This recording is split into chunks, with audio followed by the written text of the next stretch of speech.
नमस्कार मित्रांनो, आपण जलसंपदा विभाग भरतीसाठी अतिशय इम्पॉर्टंट, अतिशय महत्त्वपूर्ण अशी प्रश्नपत्रिका पाहत आहोत। आजची आपली प्रश्नपत्रिका क्रमांक 4 आहे। ही जीके ची प्रश्नपत्रिका क्रमांक किती आहे? 4 आहे।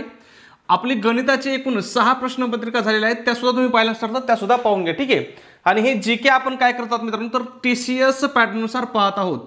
आता हे जीके का परीक्षेसाठी महत्त्वाचं आहे, तर हे काय टीसीएस ने विचारलेले पीवायक्यू आहेत, म्हणजे या अगोदरच्या परीक्षेमध्ये टीसीएस ने विचारलेले हे प्रश्न आहेत। आणि हेच प्रश्न किंवा अशाच प्रकारचे प्रश्न काय होणार तुम्हाला जलसंपदा विभागाच्या भरतीमध्ये तुम्हाला विचारले जाणार आहे, ठीक आहे। मग या ठिकाणी पाहूया, पहिला प्रश्न काय पहा, कोणत्या भारतीय क्रिकेटपटूला भारतरत्न हा सर्वोच्च नागरी पुरस्कार मिळालेला आहे? आता हा प्रश्न जर तसा पाहिला तर इथं क्रिकेटपटूला असल्यामुळे काय आपल्याला थोडंसं उत्तर सोपं जातंय, कारण आपल्याला माहिती आहे एकाच क्रिकेटपटूला काय झालेलं आहे, भारतरत्न पुरस्कार मिळालेला आहे आणि ते आहेत master blaster Sachin Tendulkar. Okay, लक्षात ठेवा। आता या ठिकाणी अजून एक प्रश्न विचारला जातो की खालीलपैकी कोणता पुरस्कार हा भारतातील सर्वोच्च नागरी पुरस्कार आहे, असा प्रश्न विचारला जातो। आणि ऑप्शन दिले जातात आपल्याला, भारतरत्न पुरस्कार, पद्मविभूषण पुरस्कार, पद्मश्री पुरस्कार किंवा अजून एखादा ऑप्शन दिला जाईल, ठीक आहे। मग यापैकी भारताचा सर्वोच्च नागरी पुरस्कार कोणता आहे मित्रांनो, तर तो आहे भारतरत्न। लक्षात ठेवा, एकमेव खेळाडू असा आहे की ज्याला हा पुरस्कार मिळालेला आहे, तो कोण आहे? सचिन तेंडुलकर आहे। त्याच्यामुळे याच्यावरती प्रश्न काय केले जातात, जास्त वेळेस विचारले जातात। अजून एक प्रश्न इथं प्रश्न येण्याचा की सचिन काय आहे, महाराष्ट्रातील व्यक्ती आहे, म्हणून सुद्धा या ठिकाणी काय होतात, जास्त प्रश्न आपल्याला सचिन तेंडुलकरवरती विचारले जातात। ओके, मग सचिन तेंडुलकरला भारतरत्न पुरस्कार कधी मिळालेला आहे, हे साल सुद्धा लक्षात ठेवा, कधी मिळालेला आहे? 2014 साली सचिन तेंडुलकरला भारतरत्न पुरस्कार मिळालेला आहे, ठीक आहे। त्याचबरोबर आता अलीकडचे काही महत्त्वाचे आपण भारतरत्न पुरस्कार मिळालेले व्यक्ती पाहूया। पहा, 2014 पहा तुम्हाला सांगितलं मी सचिन तेंडुलकरला मिळाला होता, त्यासोबत सचिन तेंडुलकर सोबत CNR राव यांना सुद्धा काय झालं होतं, 2014ला भारतरत्न पुरस्कार मिळाला होता। ओके, त्याच्यानंतर सगळ्यात महत्त्वाचं 2015ला कोणाकोणाला मिळाला होता हे लक्षात ठेवा। पहा, पंडित मदन मोहन मालवीय यांना आणि त्याचबरोबर माजी पंतप्रधान अटल बिहारी वाजपेयी यांना काय झालं होतं, 2015 साली भारतरत्न पुरस्कार मिळाला होता। आणि शेवटचा भारतरत्न पुरस्कार कधी दिलेला आहे, 2019ला कुणाकुणाला भेटलाय? पहा, माजी राष्ट्रपती प्रणव मुखर्जी, भूपेन हजारिकाजी आणि नानाजी देशमुख। आता हे नानाजी देशमुख लक्षात ठेवा, हे काय आहेत, महाराष्ट्रातील व्यक्ती आहेत, मराठी व्यक्ती आहे, म्हणून यांच्यावरती प्रश्न परीक्षेत विचारलेला आहे आणि पुन्हा या ठिकाणी विचारला जाऊ शकतो। म्हणून मित्रांनो तुम्हाला काय करायचंय, लक्षामध्ये ठेवायचं आहे 100%।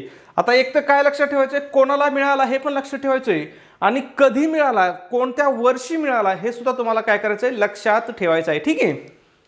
पुढचा प्रश्न पाहू आपण, 2 नंबर पहा, थोडासा टीसीएस पॅटर्नचा प्रश्न आहे। पहा, विशुद्धी मग्ग, काय विशुद्धी मग्ग, थोडंसं नाव उच्चार करण्यास सुद्धा काय अवघड आहे। विशुद्धी मग्ग या पुस्तकाचे लेखक कोण आहेत असं विचारलंय। ऑप्शन काय दिलेत, अश्वघोष, अंगारिका गोविंद, नांजोबन्नू आणि बुद्धघोष। तर यापैकी विशुद्धी मग्ग या पुस्तकाचे लेखक आहेत बुद्धघोष, ठीक आहे। कोण आहेत? बुद्धघोष आहेत। याच पुस्तकाला दुसरं नाव काय दिलं जातं, पहा, विशुद्धी मार्ग असं सुद्धा याचं नाव आहे, ठीक आहे। म्हणजेच काय, विशुद्ध बनणे का मार्ग कोणी लिहिलंय, बुद्धघोषने लिहिलंय। आणि कोणत्या भाषेत लिहिलंय हा प्रश्न विचारला जाऊ शकतो। पुन्हा कोणत्या भाषेत लिहिलेलं आहे हे, तर हे पाली भाषेमध्ये लिहिलेलं पुस्तक आहे, ठीक आहे, ग्रंथ आहे, ठीक आहे। पुढचा प्रश्न पाहू, त्याच्या अगोदर एक छोटीशी परंतु अतिशय IMP अतिशय इम्पॉर्टंट अशी महत्त्वपूर्ण सूचना मित्रांनो, आपण जलसंपदा विभाग भरतीसाठी अतिशय महत्त्वपूर्ण या ठिकाणी टेस्ट सिरीज सुरू केलेली आहे। आपल्या टेस्ट सिरीजचं वैशिष्ट्य आहे की ही टीसीएस पॅटर्ननुसार महाराष्ट्रामधील एकमेव, महाराष्ट्रातील सर्वात दर्जेदार, महाराष्ट्रातील सर्वात वैशिष्ट्यपूर्ण आणि प्युअर टीसीएस पॅटर्नवरती आधारित आपली टेस्ट सिरीज आहे, ठीक आहे। मग या टेस्ट सिरीजमध्ये तुम्हाला काय काय भेटेल पहा, तर तुम्हाला एकूण 10 टेस्ट पेपर भेटतील। त्याचबरोबर तुम्हाला याच्यावरती फ्रीमध्ये जलसंपदा विभाग भरतीचे जे झालेले पेपर आहेत, हे झालेले एकूण 11 पेपर्स तुम्हाला या ठिकाणी प्रोव्हाइड केले जातील, ठीक आहे। त्याचबरोबर सगळ्यात महत्त्वाचं तुम्हाला या ठिकाणी अतिशय IMP अतिशय महत्त्वपूर्ण, अतिशय वैशिष्ट्यपूर्ण अशा नोट्स या ठिकाणी प्रोव्हाइड केल्या जातील। या नोट्स एवढ्या डिटेल्स आहेत मित्रांनो, तुम्ही एवढ्या नोट्सचा जरी अभ्यास केला तरी तुम्ही जलसंपदा विभाग भरतीमध्ये 160+ मार्क काय सहज घेऊ शकता। मग याच्यामध्ये कोणकोणत्या विषयाच्या नोट्स आहेत पहा, मराठी आहे, इंग्रजी आहे, TCS IBPS पॅटर्ननुसार गणित बुद्धिमत्ता आहे, इतिहास, भूगोल, राज्यशास्त्र, विज्ञान आणि अर्थशास्त्र या सगळ्या विषयाच्या नोट्स तुम्हाला या ठिकाणी प्रोव्हाइड केल्या जातील. आता याची किंमत किती मित्रांनो, तर नेहमीप्रमाणे आपली 150 रुपये किंमत आहे, परंतु त्याच्यामध्ये सुद्धा तुम्हाला माहिती आहे आपण विद्यार्थ्याच्या मागणीस्तव काय करतो, ऑफर आहे आपली. ही आपली जी ऑफर आहे ही आज सुद्धा आपली ऑफर चालू आहे मित्रांनो. जर तुम्ही आज ही टेस्ट सिरीज घेतली तर तुम्हाला ही ऑफरनुसार फक्त आणि फक्त 99 रुपयाला तुम्हाला ही टेस्ट सिरीज पडेल. मग हे 99 रुपये तुम्हाला कुठं पे करायचे आहेत, तर गुगल पे असेल, फोनपे असेल, या ठिकाणी आपला नंबर आहे 9689141630. या नंबरवरती तुम्हाला काय करायचं आहे, 99 रुपये पे करायचे आहेत आणि तुम्ही जे 99 रुपये पाठवले त्याचा काय करायचं आहे, एक स्क्रीनशॉट काढायचा आहे आणि तो स्क्रीनशॉट काय करायचा आहे मित्रांनो, तुम्हाला व्हॉट्सॲपला शेअर करायचा आहे. व्हॉट्सॲपला सुद्धा आपला हाच नंबर आहे 9689141630. तुमचा स्क्रीनशॉट मिळाल्याबरोबर तुम्हाला 5 मिनिटाच्या आतमध्ये काय केलं जाईल, आपली टेस्ट सिरीज प्रोव्हाइड केली जाईल. जर काही अडचण असेल, काही शंका असेल तर तुम्ही या ठिकाणी कॉल पण करू शकता, परंतु जर एकदा कॉल केला आणि उचलला नाही तर प्लीज मेसेज करा. तुमचे सगळ्यांचे मेसेज मी वाचतो, मेसेजला मी रिप्लाय सुद्धा देतो. ठीक आहे, अगोदर मेसेज करा, मेसेजला रिप्लाय जर लवकर नाही भेटला तर मग कॉल करा. ठीक आहे मित्रांनो, कारण काय होतं भरपूर विद्यार्थ्यांचे कॉल येत आहेत. त्याचबरोबर तुम्हाला पण माहिती आहे मला काय आहे, MPSC ची जी राज्यसेवा आहे या राज्यसेवाचा मेन्सचा जो पेपर आहे माझा, त्याच्यामुळे माझं सुद्धा शेड्यूल काय थोडं बिझी आहे मित्रांनो. त्याच्यामुळे प्लीज जर मेसेज करत गेला तर अतिउत्तम, आणि जर इमर्जन्सी काम असेल, काही महत्त्वाचं काम असेल तर कॉल केला तरी चालेल. ठीक आहे, पुढचा प्रश्न आहे 3 नंबर. मुस्लिम लीगची स्थापना कोठे झाली.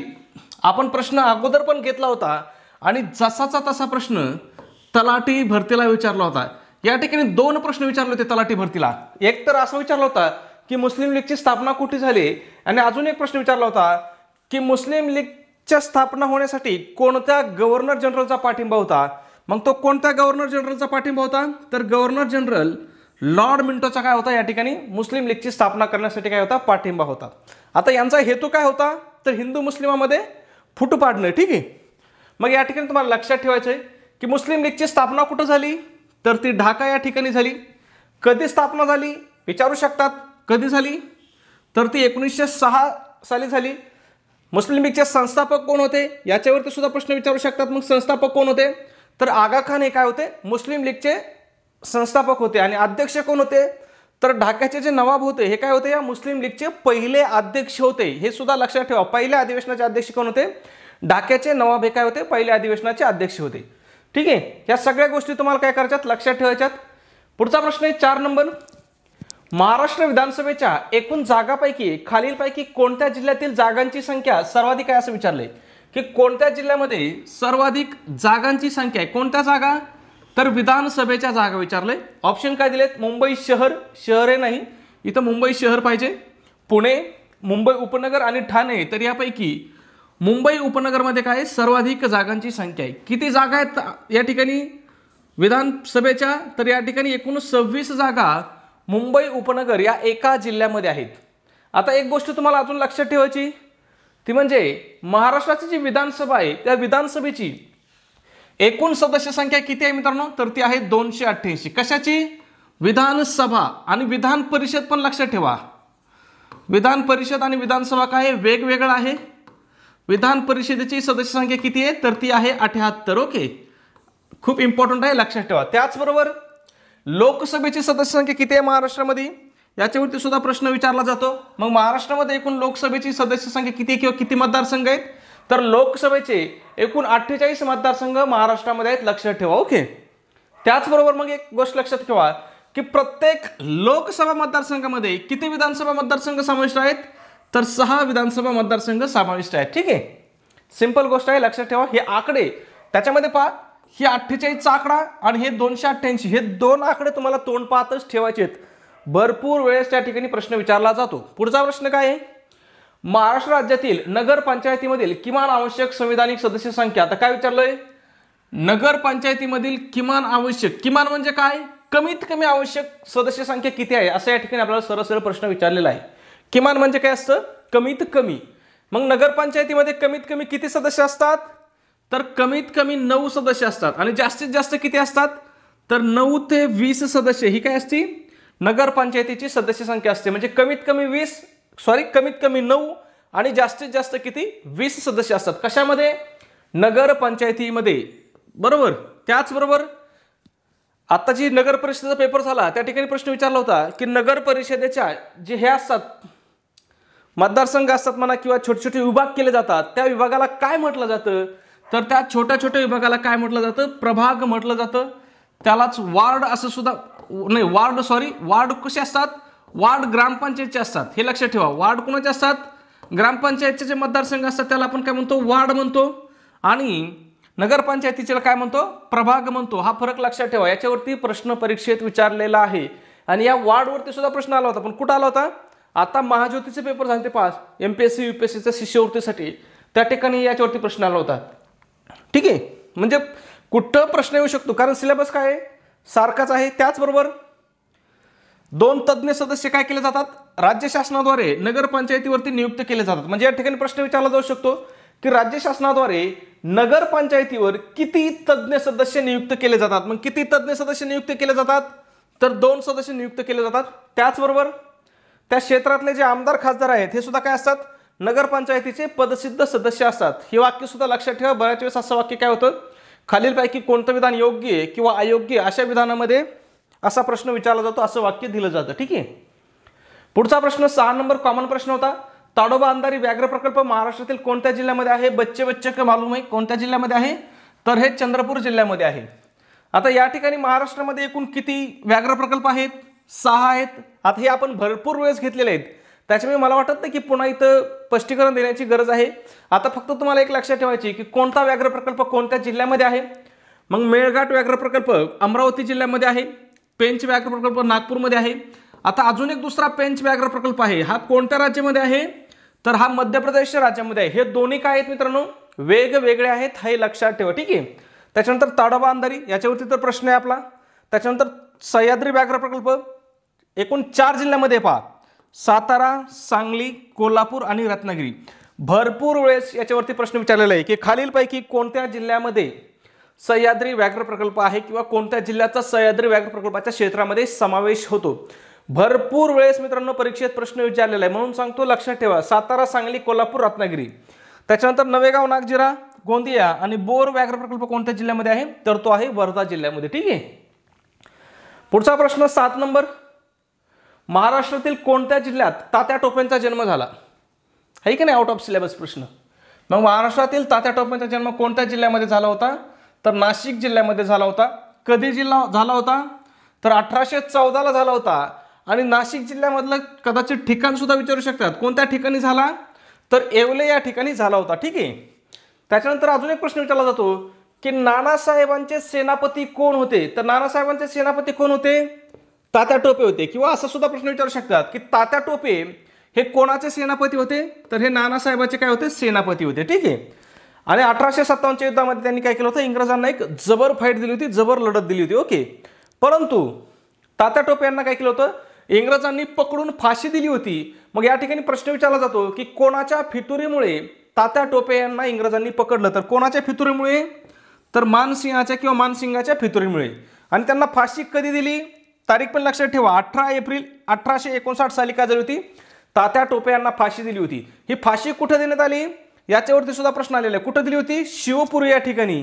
शिवपुरी कोणत्या राज्यामध्ये आहे, तर हे मध्य प्रदेश राज्यामध्ये आहे. ठीक आहे.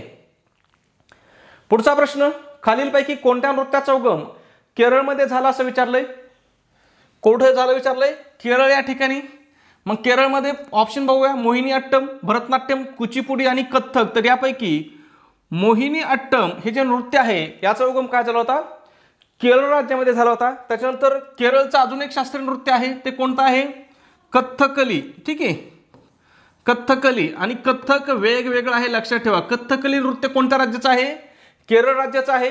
मोहिनी अट्टम हे शास्त्रीय नृत्य कोणत्या राज्याचं आहे, हाही प्रश्न विचारला जातो. मग हे कोणत्या राज्याचं आहे, हे सुद्धा केरळ राज्याचं आहे. त्याच्यानंतर कुचिपुडी हे जे शास्त्रीय नृत्य आहे हे कोणत्या राज्याचं आहे, हा प्रश्न विचारला जातो. तर हे कोणत्या राज्याचं आहे, तर हे आंध्र प्रदेश. लक्षात ठेवा, कोणत्या राज्याचं आहे, आंध्र प्रदेशचं आहे. हे जे कथ्थक नृत्य आहे हे कोणत्या राज्याचं शास्त्रीय नृत्य आहे, तर हे उत्तर प्रदेश राज्यामधील काय शास्त्रीय नृत्य आहे. आणि भरतनाट्यम हे सगळ्यांना माहिती आहे, भरतनाट्यम कोणत्या राज्याचं आहे, तर हे तामिळनाडू राज्याचं आहे. फक्त या ठिकाणी कथ्थक आणि कथकली या दोन्ही मधला फरक लक्षात ठेवा. वारंवार या ठिकाणी काय केला जातो, प्रश्न विचारला जातो. पुढचा प्रश्न 9 नंबर, डॅश डॅश हे भारतातील सर्वात लांब धरण आहे. काय विचारलंय, भारतातील सर्वात लांब धरण कोणतं, तर हिराकूड हे काय भारतातील सर्वात लांब धरण आहे. कोणत्या नदीवरती आहे, तर हे महानदीवरती आहे. ते पण लक्षात ठेवा, प्रश्न विचारला जातो. हिराकूड धरण कोणत्या नदीवरती आहे विचारलं जातं. मग कोणत्या नदीवरती आहे, हे महानदीवरती आहे. कोणत्या राज्यात आहे हे सुद्धा विचारलं जातं. कोणत्या राज्यामध्ये आहे, ओडिशा राज्यामध्ये आहे.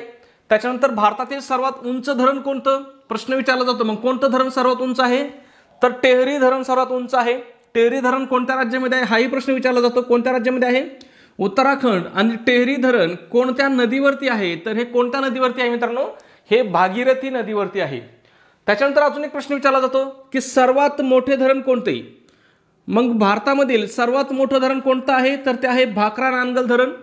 कोणत्या राज्यामध्ये आहे, तर हे हिमाचल प्रदेश राज्यामध्ये आहे. आणि कोणत्या नदीवरती आहे, तर हे मित्रांनो सतलज नदीवरती आहे.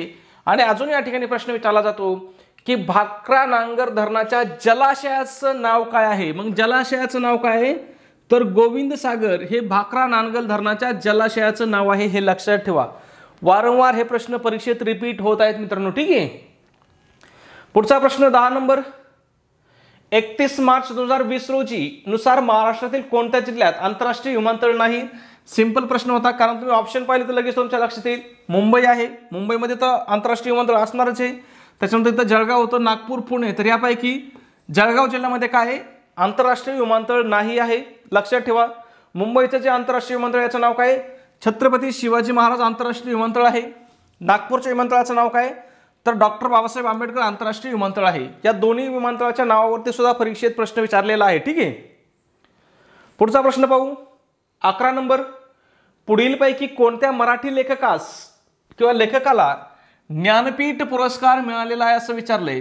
भरपूर वेळेस रिपीट होणारा प्रश्न. मग ज्ञानपीठ पुरस्कार कोणाला मिळालेला आहे, भालचंद्र नेमाडे यांना हा ज्ञानपीठ पुरस्कार मिळालेला आहे. ज्ञानपीठ पुरस्काराची सुरुवात कधी झाली, तर ती 1965 झाली. कोणती संस्था हा पुरस्कार देते, तर भारतीय ज्ञानपीठ ही संस्था पुरस्कार देते. पुरस्काराचं स्वरूप काय मित्रांनो, तर 11 लाख रुपये आणि सरस्वतीची प्रतिमा. लक्षात ठेवा, खूप इम्पॉर्टंट आहे. ठीक आहे. त्याचबरोबर ज्ञानपीठ पुरस्कार मिळवणारे पहिली व्यक्ती कोण होते किंवा पहिले विजेते कोण होते, तर ते होते गोविंद शंकर कुरूप. कुठले होते ते, मल्याळम लेखक होते. ठीक आहे. आणि पहिली महिला कोण आहे, तर ती आहे आशापूर्णा देवी. कधी जिंकला होता त्यांनी ज्ञानपीठ पुरस्कार, कधी मिळाला होता, तर त्यांना तो 1976 मिळाला होता. पुढचा प्रश्न 12 नंबर, वाकाटक राजवंशाचा संस्थापक विंध्यशक्ती याचा उत्तराधिकारी कोण होता. आता या ठिकाणी विचारले आपल्याला की विंध्यशक्तीचा उत्तराधिकारी कोण होता, तर प्रवरसेन पहिला हा काय होता, विंध्यशक्तीचा उत्तराधिकारी होता.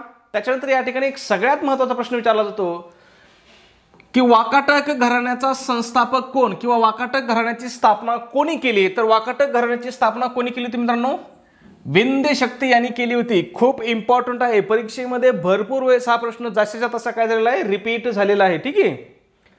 पुढचा प्रश्न बघू, 13 नंबर, राठवानी घेर हे डॅश डॅश येथील आदिवासी नृत्य आहे. कोणतं, राठवानी घेर. आदिवासी नृत्यावरती TCS भरपूर प्रश्न विचारत आहे. मग राठवानी घेर हे कुठलं आदिवासी नृत्य आहे मित्रांनो, तर हे गुजरात राज्यामधील काय आहे, आदिवासी नृत्य आहे. आता या ठिकाणी तुम्हाला काही राज्याचे आदिवासी नृत्य किंवा लोकनृत्य, आता या ठिकाणी पहा, लोकनृत्य किंवा आदिवासी नृत्य काय करायचे तुम्हाला लक्षात ठेवायचे. मग आपल्या महाराष्ट्राचे कोणकोणते लोकनृत्य पहा, तमाशा आहे, लावणी आहे, कोळी आहे आणि ललित आहे. आता या ठिकाणी हे 3 तुम्हाला लक्षात ठेवायची गरज नाही. तमाशा तुम्हाला माहिती आहे, लावणी तुम्हाला माहिती आहे, तुम्ही म्हणताय की नाही नाद एकच गौतमी पाटील, कोळी नृत्य पण माहिती आहे, परंतु हे ललिता नृत्य लक्षात ठेवा. या ठिकाणी याच्यावरती आपल्याला प्रश्न विचारला जाऊ शकतो. आणि जर आपल्या पाठ नसेल, डोक्यात नसेल, तर आपला प्रश्न इथं चुकू शकतो. हे 3 प्रश्न इथं प्रश्न आला, तमाशावरती आला तरी तुम्ही सांगता, लावणीवरती आला तरी तुम्ही उत्तर देता, कोळीवरती आला तरी देता, परंतु ललितावरती जर प्रश्न आला तर तुमचं कन्फ्युजन होऊ शकतं. म्हणून हे लक्षात ठेवा. ठीक आहे. त्याच्यानंतर कर्नाटकचं नृत्य, स्पेशली यक्षगान, खूप इम्पॉर्टंट आहे. भरपूर वेळेस हा प्रश्न जशाचा तसा विचारलेला आहे. ठीक आहे. आणि कर्मा सुद्धा काय कर्नाटकच आहे. छत्तीसगडचं कोणतं आहे, तर लोटा नृत्य काय आहे, छत्तीसगडमधील आहे. लक्षात ठेवा. ठीक आहे. मध्य प्रदेश कोणतं आहे, मटकी आहे, रवडा नाच आहे आणि कुलपती आहे. ठीक आहे. पुढचा प्रश्न आहे 14 नंबर, महाराष्ट्रातील कोणत्या जिल्ह्यात सर्वाधिक लोह धातू आढळते. कोणत्या जिल्ह्यामध्ये सर्वाधिक लोह धातू आढळते? कोणत्या जिल्ह्यामध्ये आढळते? चंद्रपूर जिल्ह्यामध्ये आढळते. भरपूर जणांना म्हणजे सगळ्यांनाच माहिती असेल, परंतु या ठिकाणी प्रश्न बऱ्याच वेळेस विचारला सुद्धा जातो की भारतामधील कोणत्या राज्यामध्ये सर्वात जास्त लोह खनिज आढळते? तर ते कोणतं राज्य आहे मित्रांनो? तर ते आहे ओडिशा राज्य. त्या ठिकाणी काय होतं? सर्वात जास्त लोह खनिज आढळतं.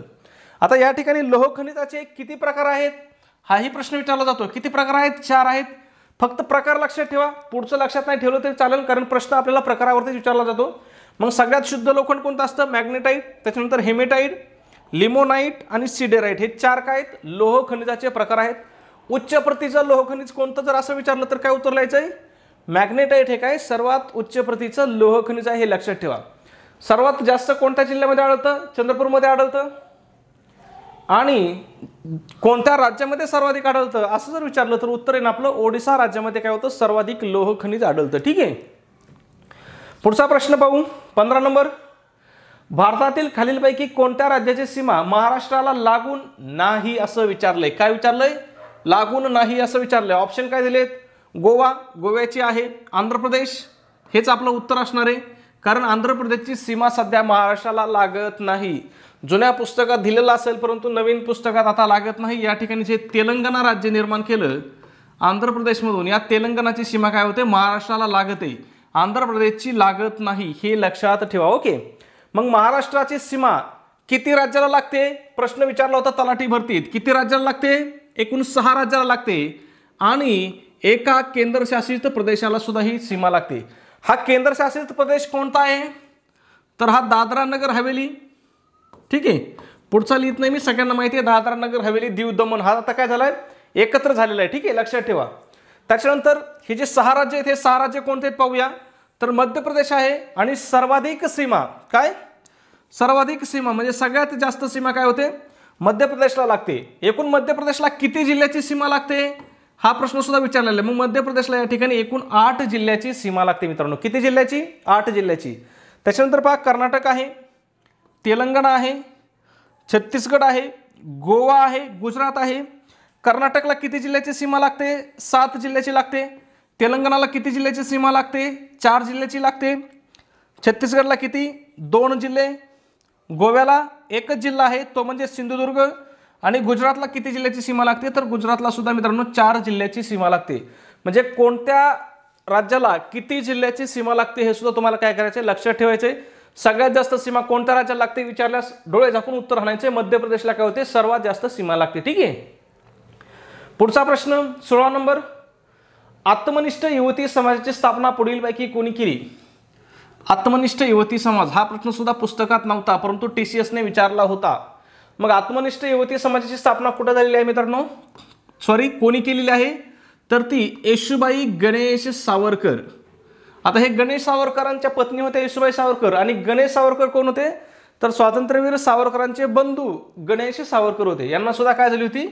जन्मठेपेची शिक्षा झाली होती गणेश सावरकरांना सुद्धा, हे लक्षात ठेवा. ठीक आहे, स्थापना कोणत्या ठिकाणी केली प्रश्न विचारला जाऊ शकतो. कॉमन आहे तसं, तर कोणत्या ठिकाणी केली होती त्यांनी स्थापना?